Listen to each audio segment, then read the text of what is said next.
pengisian je. Okay.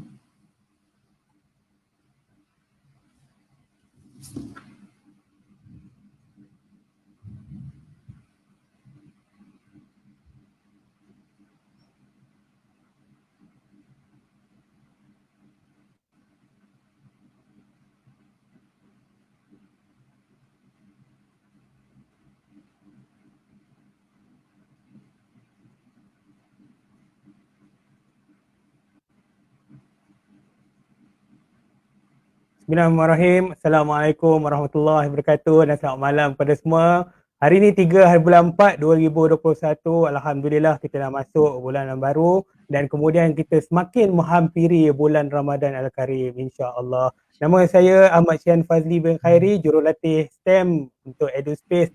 Sekali lagi kita bersama-sama untuk sesi FB Live kerjaya dalam STEM. 13 dah siri.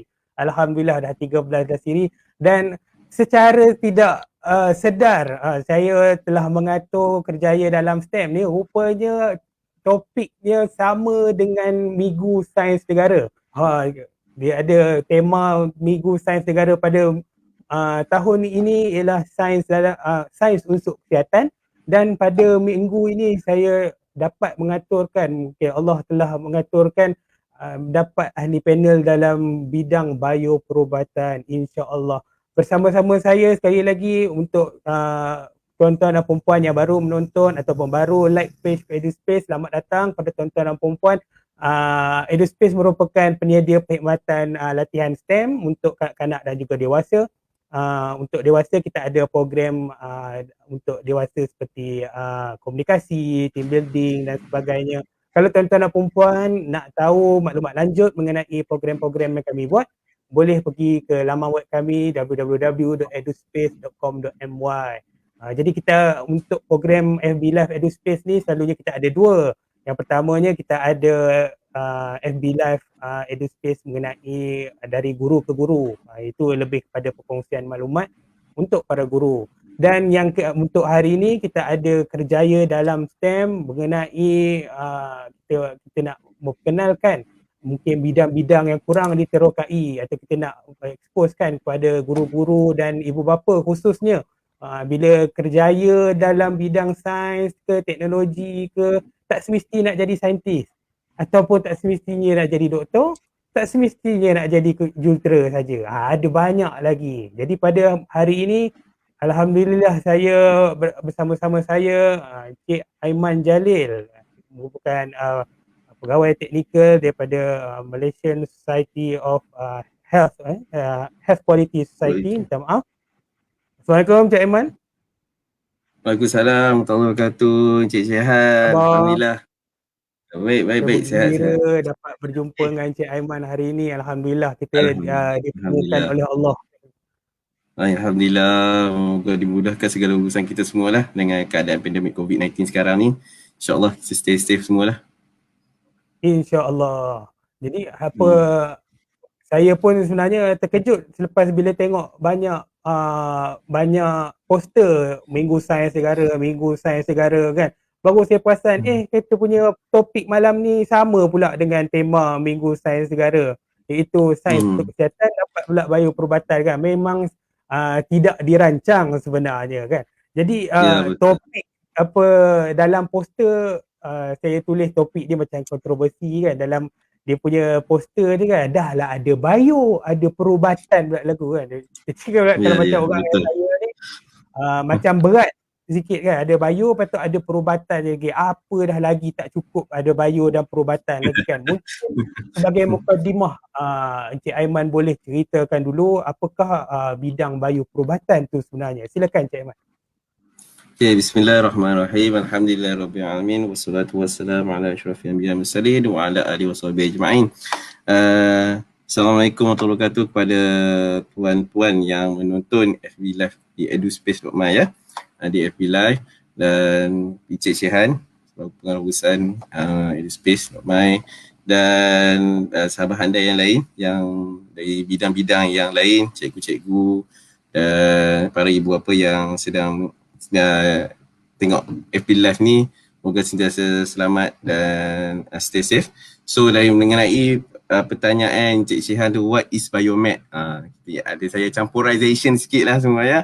Di English ada Malay masuk-masuk macam tu lah. InsyaAllah. So dari segi what is biomed tu, okay, bio tu kita dah tahu. Bio is biology, the study of life. Kita study tentang kehidupan. Kehidupan ni maksudnya tentang manusia, tentang binatang, tentang environment tu sendiri. So dari medicine, biomedical science. So medical ni tentang kesihatan, tentang perubatan lah orang cakap kan, dalam sebenarnya perubatan. So perubatan ni tentang penyakit, tentang ubat, tentang tu macam mana kita nak incorporate biomedical science tu, maknanya kita di study of kita pelajari satu bidang yang mana kita mencari source of the origin of itu penyakit.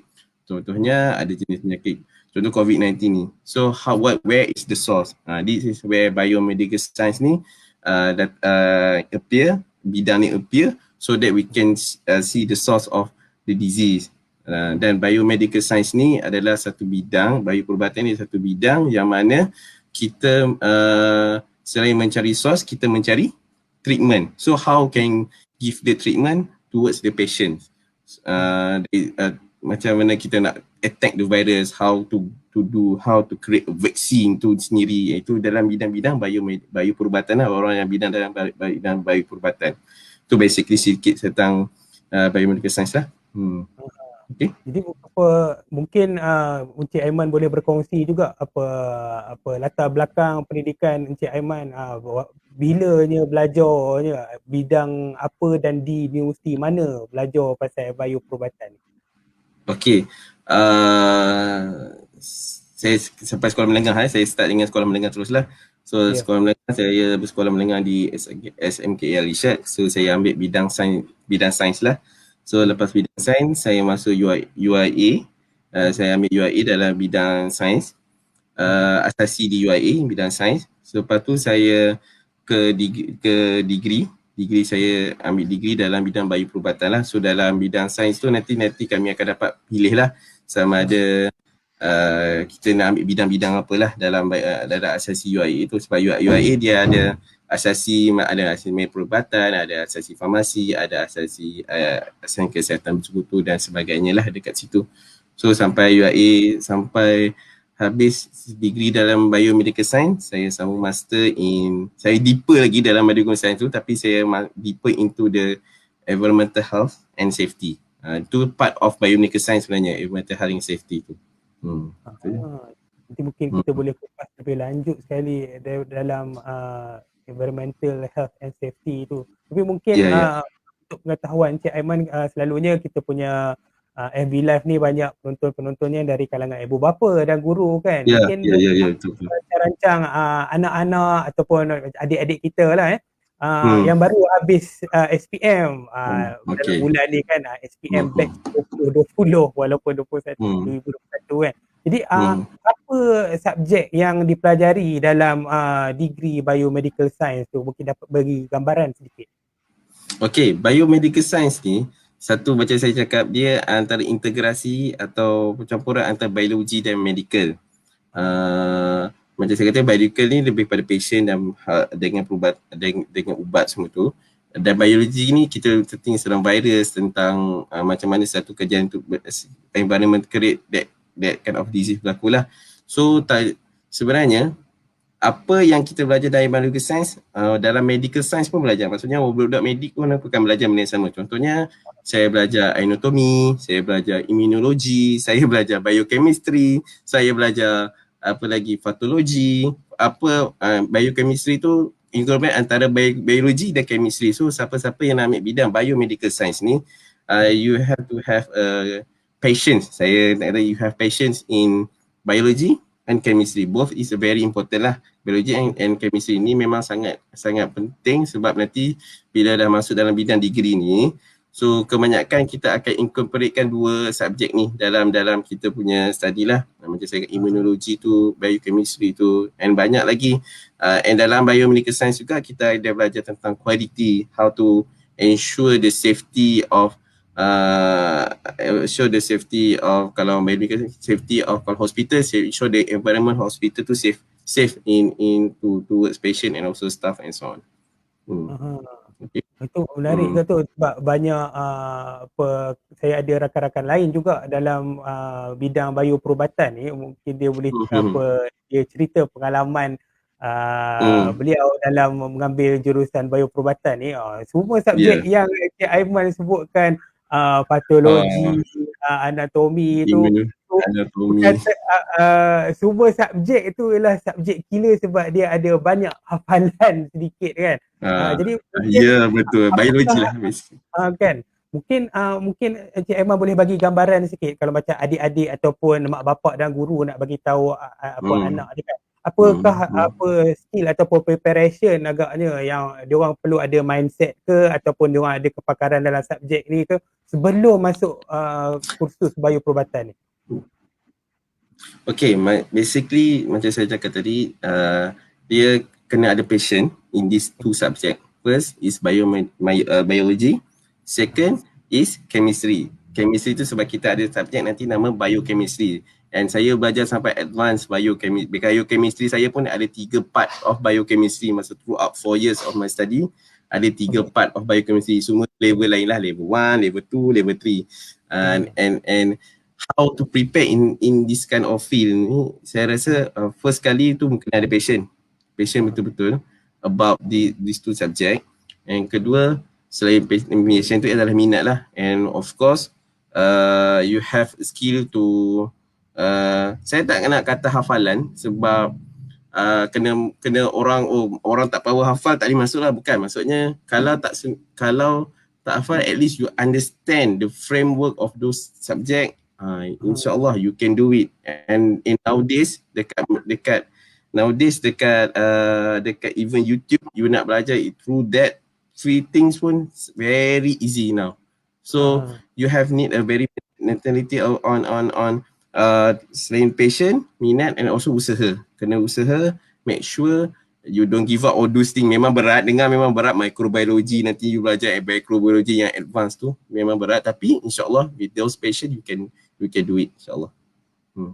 InsyaAllah. Ini salah satu common theme dalam kita punya kerjaya dalam STEM ni. Apa kalau tuan-tuan dan puan, cikgu ataupun ada adik-adik yang menonton, saya ada sediakan satu infografik minggu lepas ke atau minggu ni, saya tak ingat 5 pengajaran utama untuk dibawa balik dalam kerjaya dalam STEM. Dah 13 dah kita buat kerjaya dalam STEM, tapi apa dia punya common theme ni ialah dia sebenarnya dia tak ada bidang pun yang senang.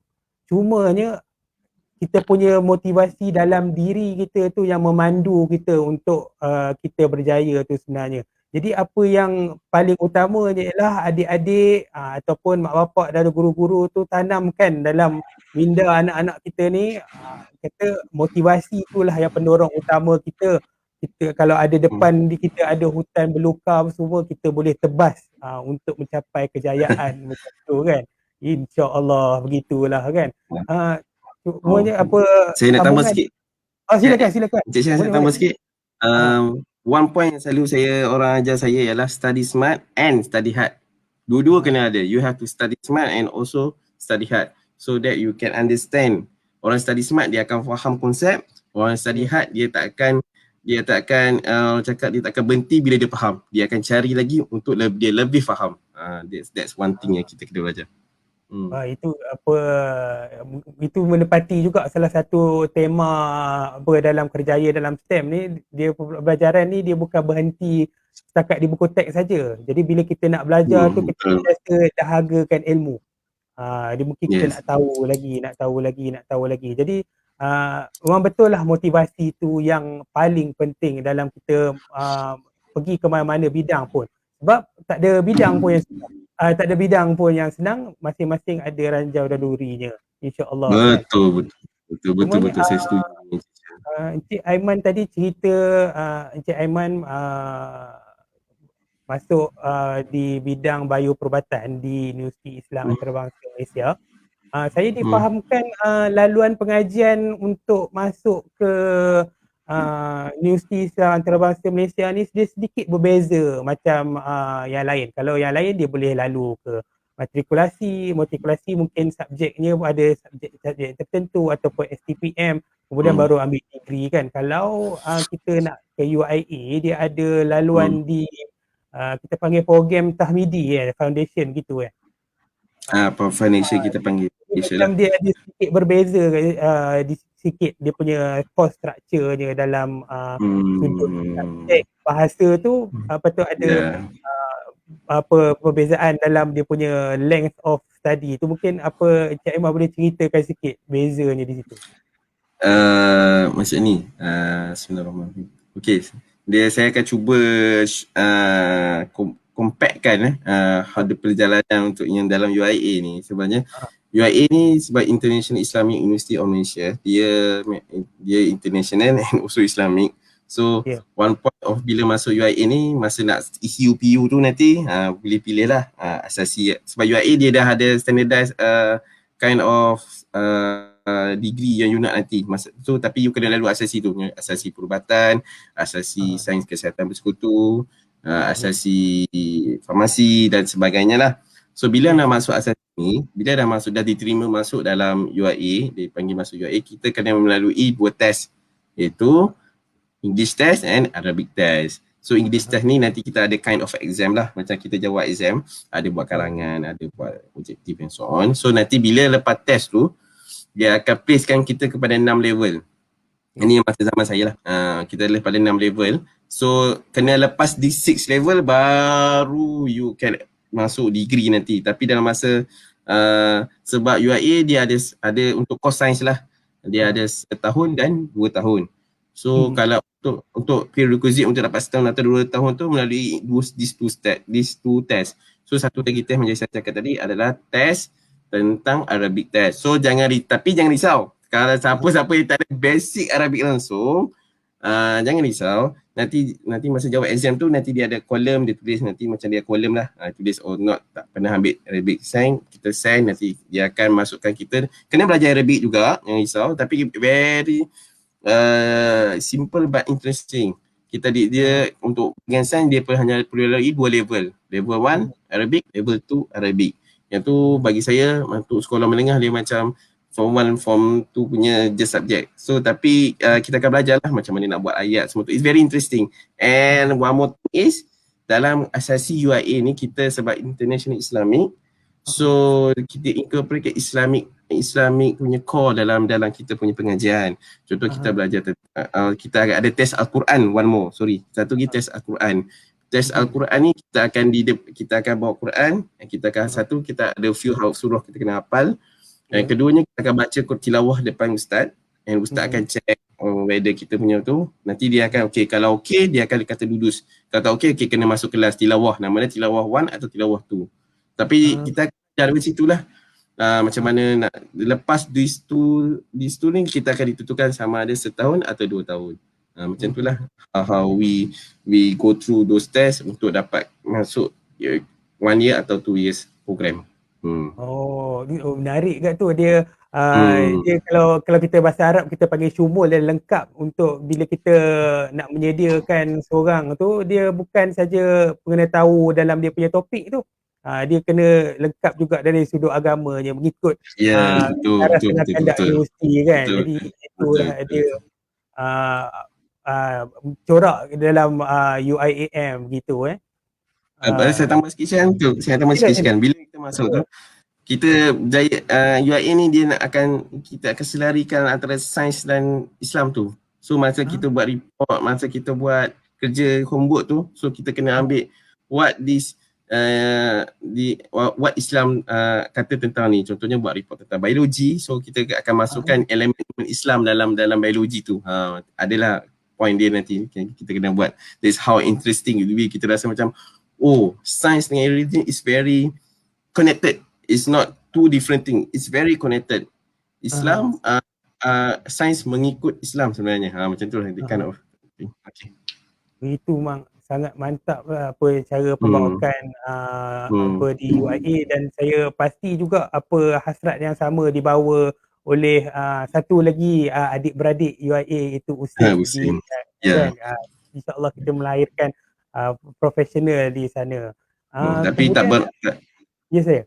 tapi tak bermakna universiti lain tak buat, cuma mungkin dekat UIA dan Muslim Uni kita incorporate tu dia lagi jelas nampak lah. Kan bukan universiti lain tak buat, cuma di UIA dia lagi tekankan macam tu je lah saya nak sampaikan. Okay. Jadi apa kita teruskan lagi dengan kita punya soalan ni ke sini kan. Mungkin ada adik-adik dia dah ada panik dia kan. Kalau nak kata UIA ni kan Encik Aiman, dia punya medium of instruction dalam bahasa Arab ke? Selalu main dalam minda adik-adik ni semua kan. Jadi semua dalam bahasa Arab ke macam mana kan? Mungkin dia orang dah panik.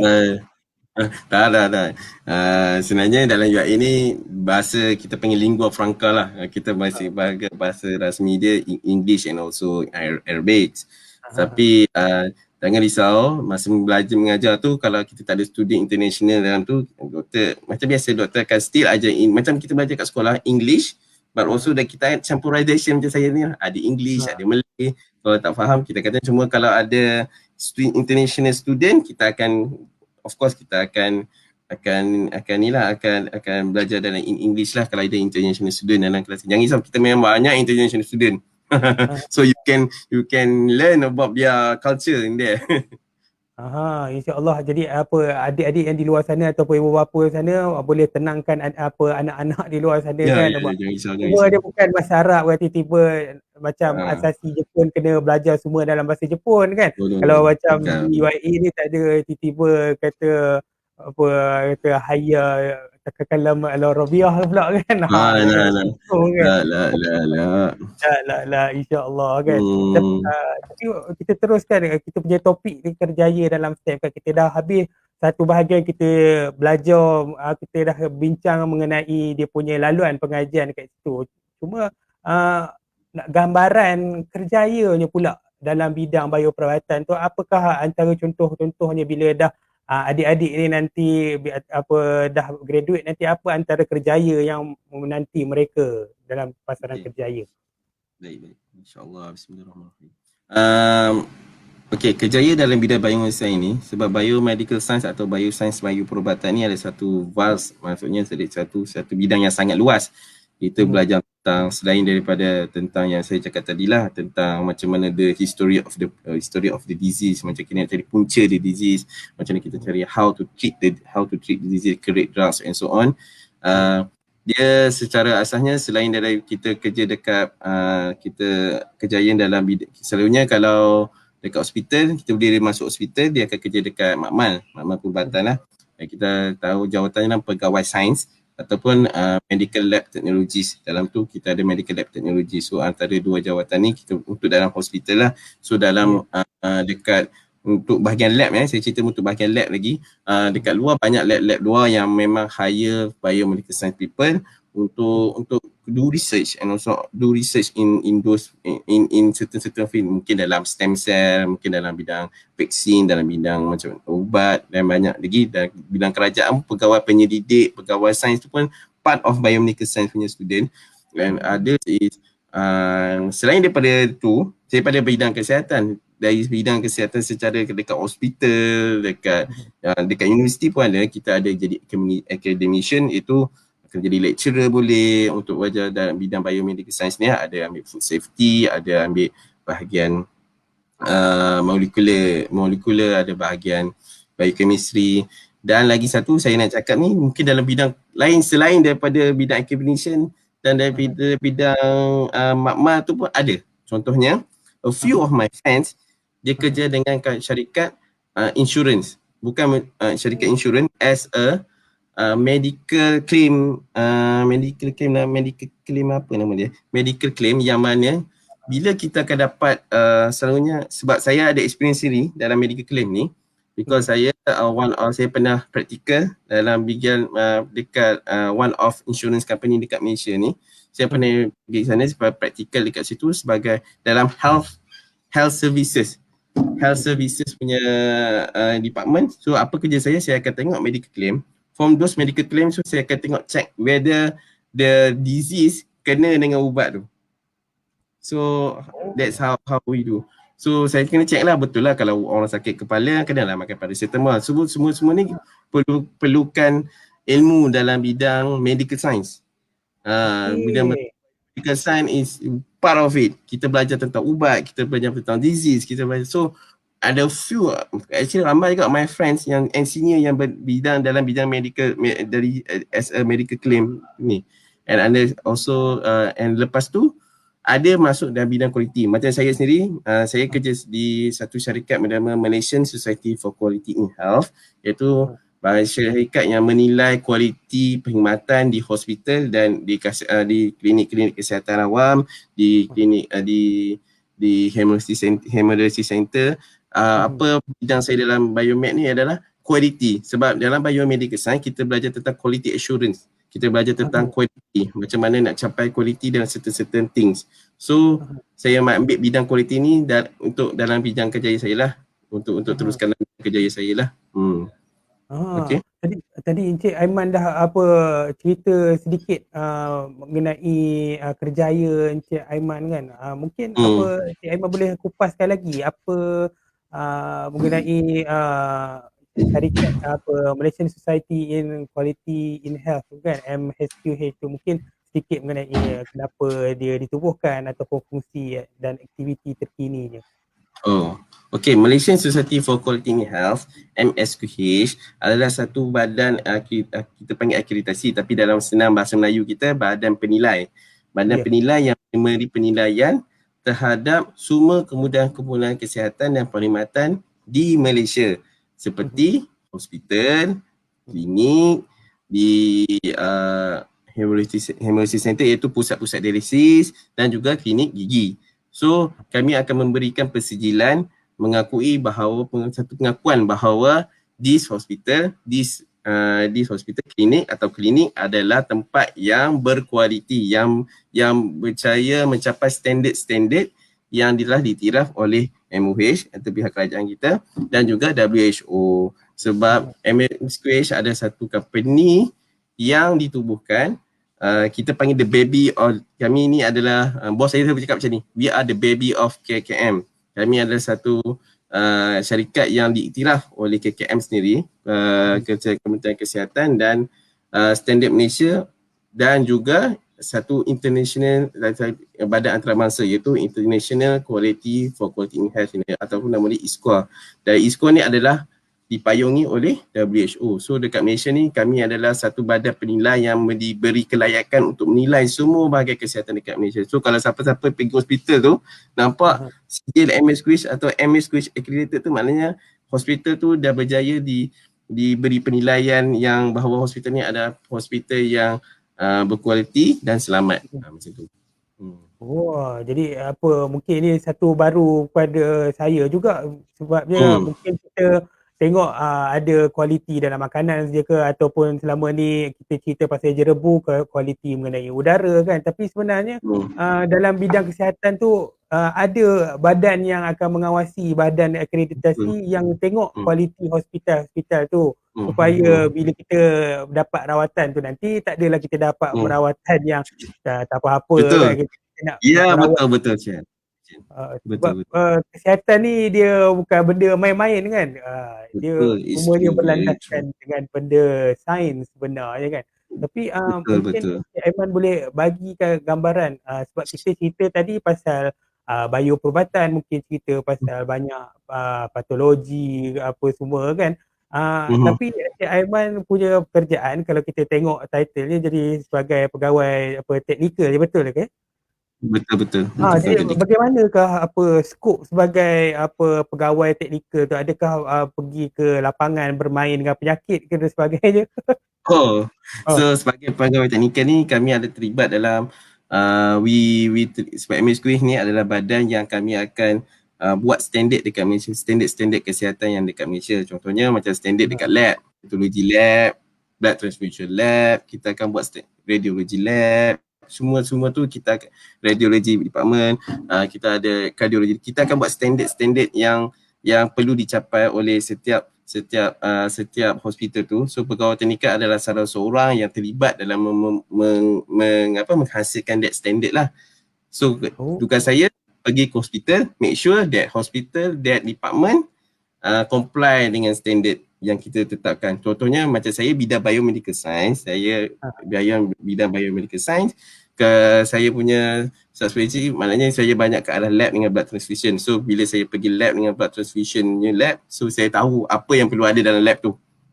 Because that quality, that's how it incorporate. And also biomedical science ni saya belajar tentang quality insurance program. So bila belajar quality, so poin-poin dalam quality yang perlu dicapai oleh setiap perkhidmatan kesihatan tu, saya belajar dalam masa saya dalam kursus biomedical science. Jadi sebab tu bila saya sambung master, saya further dalam environmental health and safety, saya masuk dalam bidang safety dan juga environmental health untuk menambah baik lagi lah saya punya ilmu dalam bidang ni. So bila saya pergi ke lapangan, pergi survey sendiri hospital tu, pergi tengok sendiri tu hospital tu, saya lebih memahami the process, lebih memahami akta-akta yang terlibat untuk yang terlibat dalam hospital tu lah. Oh, jadi apa yang saya terbayang bila Encik Aiman describekan apa kerjaya Encik Aiman tu, bila Encik Aiman pergi ke hospital-hospital tu, Encik Aiman datang dengan clipboard dan file-file yang banyak untuk betul.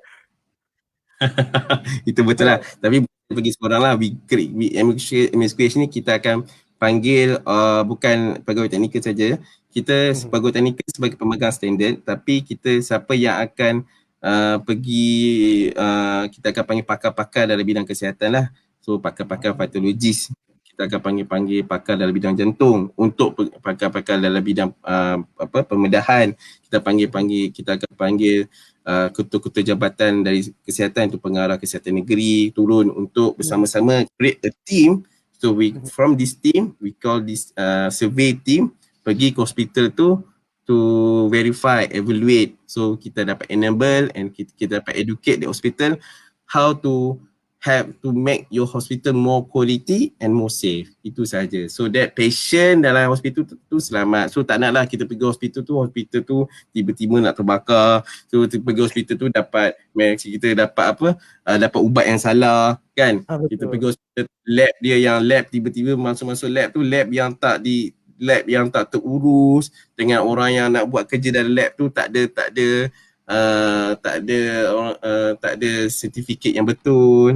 Doktor-doktor yang buat tu dia kena ada lesen kedoktoran dia sendirilah untuk mengakui yang dia boleh buat all those tu. So MSK pergi sana with this team of experts, so that the hospital can improve, can enable, can be educated to be more quality in their service to the patient. Tu memang MSQHC dia bekerja rapat lah dengan pelbagai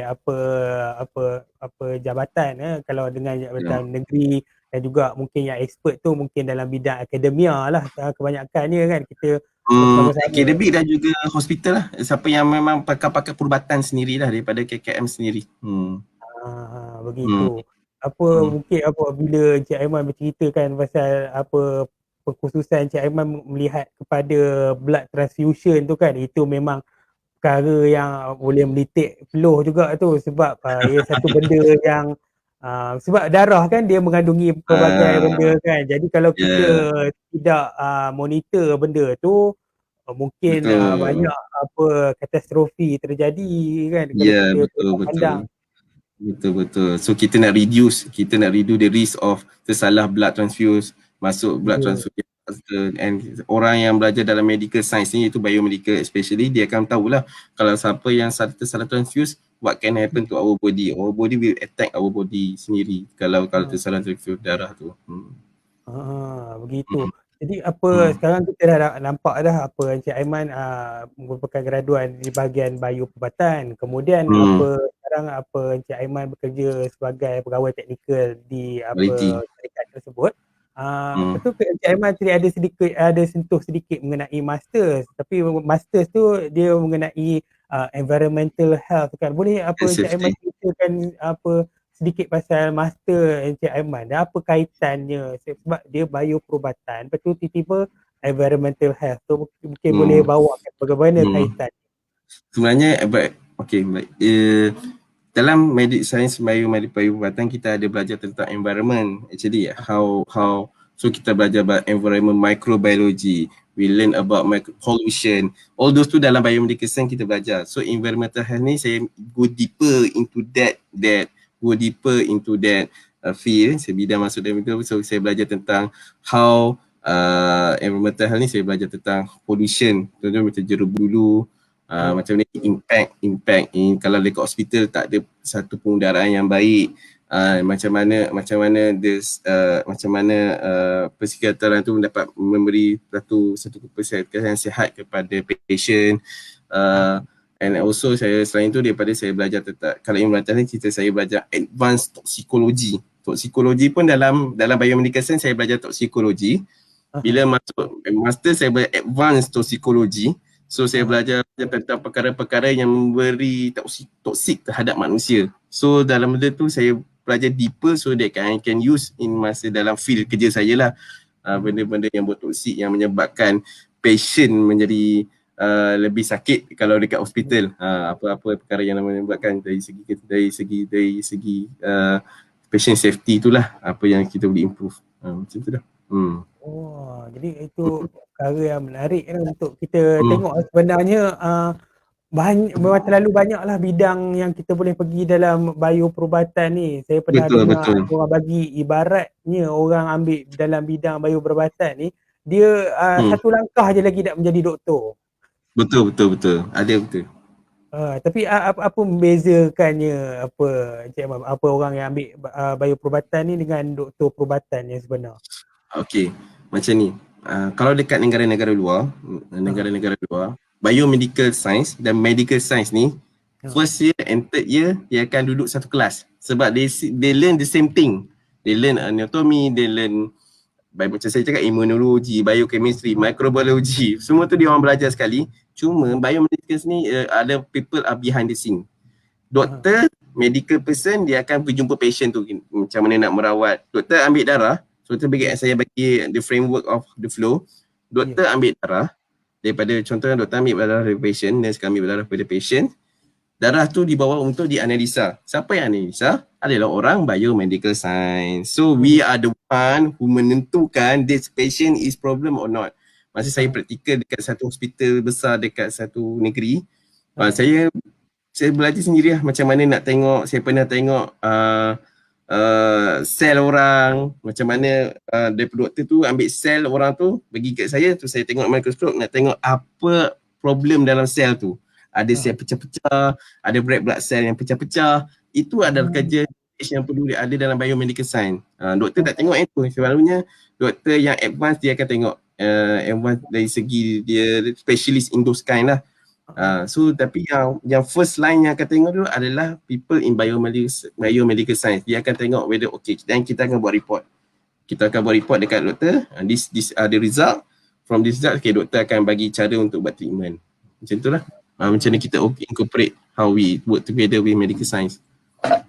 So satu soalan yang selalu orang tanya, bolehkah dia sambung dalam medik lepas tu? Boleh, tak ada masalah. Pergi universiti yang menyediakan dia akan nanti adalah cara universiti tu macam mana nak buat untuk dia sambung dan further dalam bidang medical.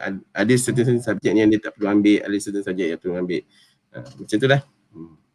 Jadi ini boleh menjadikan guide untuk para guru dan ibu bapa sebenarnya kalau ada nampak anak-anak tu mungkin dia cenderung ke bidang perubatan, tapi mungkin kita tengok di bidang perubatan ni mungkin dia ada certain yang mungkin tak sesuai dengan anak-anak ataupun anak murid kita tu, mungkin kita boleh halakan dalam bidang bioperubatan ni juga. Dia sama pentingnya dan situasi je lebih kurang sama macam doktor tu. Kalau di bahagian perubatan di depannya doktor tu yang mengambil darah, di belakang darah tu orang bioperubatan lah yang menganalisis tu. Jadi belajar kalau dia suka ambil biologi boleh sama. Dah sama dah macam doktor kan. Betul.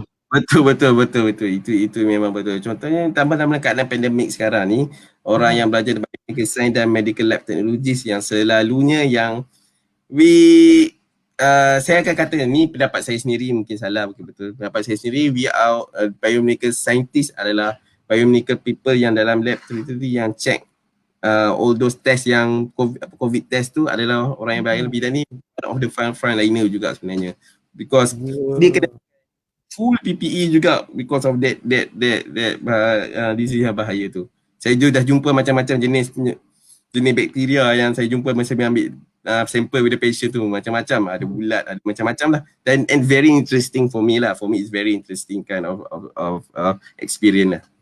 Oh, itu memang best juga. Apabila Encik Aiman cerita pasal COVID ni baru saya teringat sebenarnya bila berlakunya COVID, pandemik COVID-19 ni baru orang perasan sebenarnya ada orang yang bekerja di belakang tabir di bahagian perubatan ni, dan mereka juga salah satu hero sebagainya. Bila DG Dr. Hisham ceritakan kata kapasiti makmal perubatan di seluruh Malaysia macam ni kan, baru tahu oh selama ni ada orang yang buat kerja-kerja ni semua kan. Jadi ini salah satu hikmah lah dia terbuka dalam bidang perubatan. Betul. Dekat luar negara, kalau siapa-siapa nak bidang sambung dalam bidang luar negara, dalam bidang perubatan is very good. We explore a lot. Bila my friend banyak yang ada yang sambung master in molecular biology tu is part of biomedical science, cuma dia sub-specialize dalam molecular. Kita nampak lagi menarik. Kita belajar tentang DNA, how to create those things lah. Tu bagi saya tu exposure yang sangat baik. Dan lupa, biomedical science pun kita belajar tentang ethics. Ethics dalam bidang sains tu sendiri. Ethics tu Islamic ethics and also westernized, macam mana kita nak Islamization. Kalau UIA ni kita belajar Islamization of knowledge. So macam mana kita Islamizkan those western tu dengan kita punya Islamic ethics tu, so that kita tahu apa yang boleh, apa yang tak boleh dalam bidang sains ni. Lebih lagi kita banyak kalau macam di hospital kita banyak dengan manusia kan, jadi apa yang boleh, apa yang tidak boleh kan. Jadi itu apa yang kita boleh cover dalam etik takut barangkali jadi bila saya buat FB Live Kerjaya dalam STEM ni, salah satu hasrat saya nak menyampaikan satu mesej bahawa dan untuk adik-adik di luar sana, pembelajaran tu tidak terhenti apabila kita memegang sijil ijazah kita kan. Jadi kebanyakannya ahli-ahli panel kerjaya dalam STEM sebelum ini, bila habis degree rupanya ada kena ambil sertifikat yang macam ni kan. Kalau habis degree, rupanya kalau dalam sains aktuari mungkin dia kena ada ambil sertifikat nak mendapat kekhususan dalam aktuarial tu, sama macam account kena ambil ACCA kan. Kalau macam rakan saya dia dalam bidang cyber security kena ambil pula satu persijilan dalam biosecurity kan. Jadi kalau kita dalam bidang akademia sikit, mungkin kita ambil masters lah untuk kekhususan tu kan. Jadi pembelajaran tu memang tidak berhenti di masa kita ambil kita punya pegang degree tu kan. Tapi mungkin ada soalan ni sedikit personal untuk Encik Aiman kan. Apakah motivasi Encik Aiman bila kenapa macam boleh terdetik untuk ambil masters, menyambung pelajaran dalam masters? Okay, masters ni first kali saya dah cakap untuk further study ni betul. Bagi saya, pertama sekali yang paling penting dalam kehidupan kita, dalam semua perkara kita adalah amalul binniat. Setiap perkara bermula dengan niat. Okay, first kali untuk motivasi ni saya untuk ambil master ni sebenarnya sebab saya ambil master masa saya bekerja. Masa saya bekerja. So, setiap perkara tu Allah kata dalam Quran setiap kesusahan ada kesenangannya sendiri. Memang susah, senang tu akan ada. Terdetiknya bila saya rasa saya nak improve diri saya sendiri. Saya rasa macam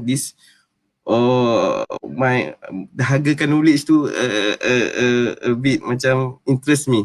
Kata saya nak further untuk improve diri saya sendiri, untuk become a better saya nak jadi a better in bidang quality, tambah-tambah dalam environmental health and safety, untuk mencurahkan lagi ilmu kepada mungkin patient, mungkin kepada hospital staff yang saya pergi survey, dan kepada masyarakat sendirilah. Saya ada buat research and so on. So daripada sini saya rasa macam why not I improve myself to be better. Itu niat saya bersama. Betul, kalau bagi saya, kalau siapa-siapa yang nak ambil master semata-mata untuk master tu, maksudnya dia nak dapat title je. Dia akan susah sebenarnya. Tapi kalau betul-betul nak ambil master tu because of the sake of knowledge, betul-betul niat yang lillahi ta'ala, kepercayaan kita lillahi ta'ala, insya-Allah yang mana susah tu akan nampak sangat dimudahkan nanti. Dengan make sure you have, macam saya cakap pertama kali kita Encik Syihan cakap tadi, patient, never give up.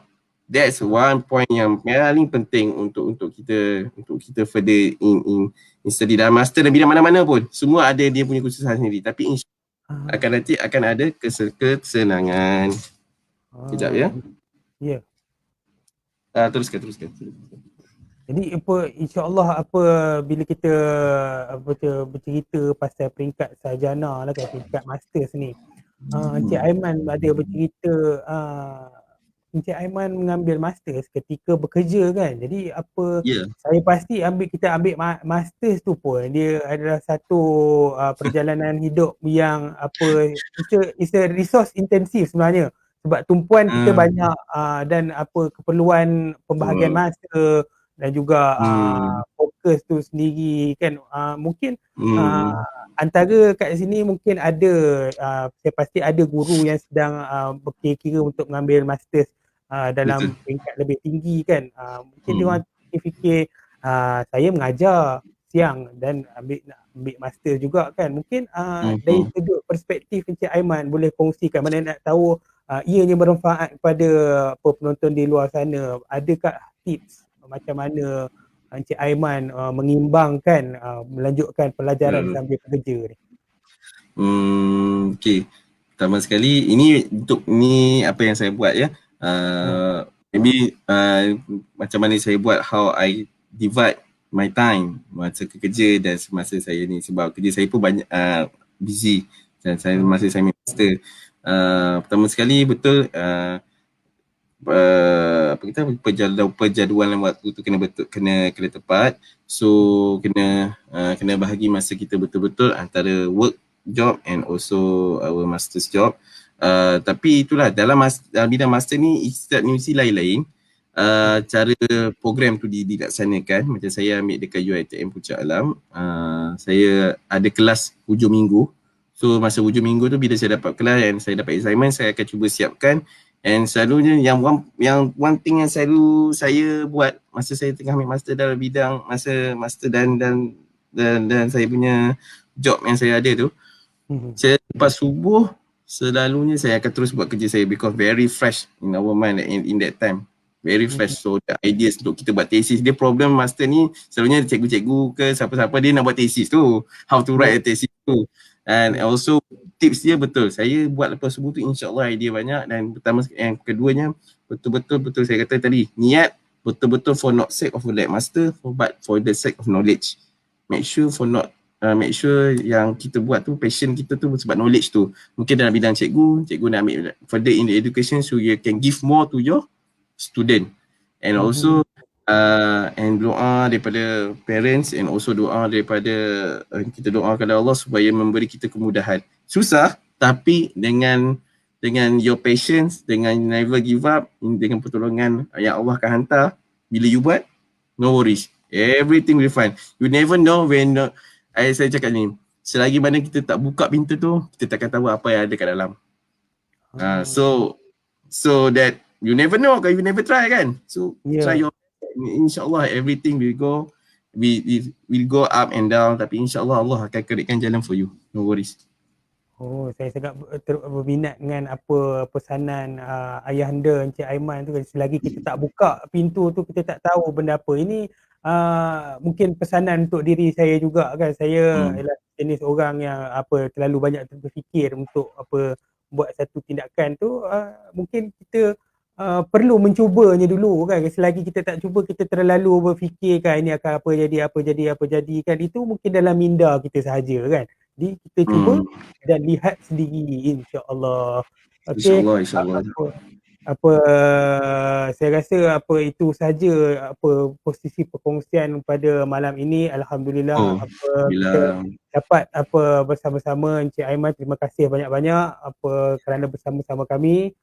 Saya harap sesi perkongsian kita malam ni bermanfaat untuk guru-guru, ibu bapa semua, dan juga insya-Allah kita akan menyegar-bugarkan apa kita punya industri STEM yang semakin tenat ni kan. Semakin banyak, semakin hari banyak kita melihat laporan bahawa anak-anak murid dan adik-adik, macam adik-adik kami ni banyak dah tak minat sains kan, tapi sebenarnya sains Oh, tu sangat dekat dengan diri pas. kita, lebih-lebih lagi dalam bidang pandemik ni, dan juga sama dengan tema apa Minggu Sains Negara ni kan, dia cerita pasal Hmm. sains untuk kesihatan. Dia memang sangat Hmm. dekat dengan kehidupan kita. Kalau tak ada pelapis dalam sains ni, siapa lagi yang akan bantu diri kita, Betul. siapa lagi nak bantu negara kita, insya-Allah. Betul. Apa, Betul. sekali lagi saya mengucapkan terima kasih kepada apa panel kita malam ni, Encik Aiman, kerana sudi Ya. bersama-sama kita berkongsi ilmu. Saya harap bermanfaat, insya-Allah. Saya harap moga Encik Aiman dapat terus maju jaya dalam kerja, dan insya-Allah selamat menyambut bulan Ramadan Al-Karim. Semoga Allah InsyaAllah. terima segala amal kita pada hari ini, kita berkongsi ilmu ni, dan juga pada bulan Ramadan, insya-Allah. InsyaAllah. Syahan pun Encik Syahan pun, saya minta maaf banyak-banyak kalau apa yang saya sampaikan ni mungkin berbeza dengan orang lain. Tapi ni apa pengalaman saya dalam bidang sains bayu perubatan dan juga bidang yang saya ceritakan tadi. One point of our life is a journey. It's not about the destination tu, it's about the journey itself. Macam mana you go for that in your life.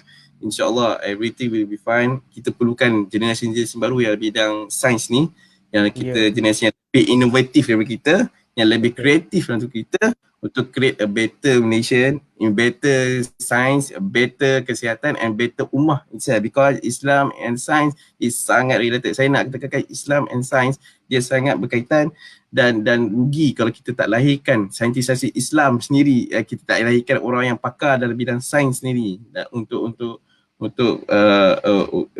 our country dan our ummah secara menyeluruhnya. InsyaAllah ta'ala. Sekali lagi saya mengucapkan terima kasih banyak-banyak kepada Encik Aiman untuk sesi kita malam ni. Alhamdulillah saya nak ambil kesempatan ini juga untuk berkongsi beberapa aktiviti yang telah dijalankan oleh EduSpace. Alhamdulillah bilangan COVID di negara semakin menurun, dan EduSpace dah mula membuat program bersemuka, dan kami telah mula program STEM bulanan kami di Hub Inovasi dan Multimedia Digital Perak. Pada bulan Mac hari tu kita ada program mengenai sistem solar, dan juga ada satu aktiviti bersama murid-murid di mana kita menguji satu modul mengenai kesan pelombongan dan kuari untuk ekonomi di negeri Perak ni kan. Itu menarik juga. Dan alhamdulillah pada pagi ini dan juga insya-Allah esok kami ada juga membuat program geologi 1001. Kita belajar mengajar budak ni kenal-kenal batu kan. Mungkin ia satu benda yang tidak ditekankan dalam kurikulum Malaysia kan, tapi apa yang saya nampak di luar negara, mereka appreciate batu-batuan ni kan. Diorang nampak batu ni batu jenis apa semua kan. Jadi saya rasa geologi ni adalah satu sains yang dekat dengan diri kita sebenarnya. Lebih-lebih lagi saya yang berada di Ipoh ni, kita nampak apa orang buat tarah gunung ni kan. Jadi kita nampak geologi tu sebenarnya sains yang lebih dekat dia berbanding dengan sains-sains yang abstrak, mungkin mengenai fizik dan sebagainya.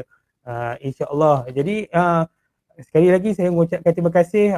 Ini saya punya ada sedikit perkongsian. Ini dia kita punya geletek otak pada minggu ini. Pada setiap minggu saya ada hantarkan teka-teki geletek otak di grup-grup cikgu. Mungkin cikgu-cikgu mungkin ada perasan saya ada hantarkan teka-teki ni. Alhamdulillah ada orang yang menjawab kan, berapakah bentuk yang mengimbangi berat pengenimbang ketiga kan. Peringgan pertama dia ada 6 heksagon, lepas tu ada 2 square. So penimbang ketiga kita ada tengok ada penimbang kedua kita ada tengok 3 square, lepas tu ada 369, ada 9 love kan. Jadi berapakah berat satu hexagon? Jadi nanti saya akan post dia punya jawapan di bahagian komen, insya-Allah kan. Nanti kan di komen, kita tak sempat announce untuk malam ni. Jadi insya-Allah bersama-sama saya lagi pada minggu depan, insya-Allah kita cuba merancang untuk FB Live seterusnya. Kalau ada diterima kita punya jemputan, mungkin akan ada FB Live pada minggu hadapan, insya-Allah. Sekian daripada saya. Wabillahi taufiq wa hidayah. Assalamualaikum warahmatullahi wabarakatuh dan selamat malam. Terima kasih.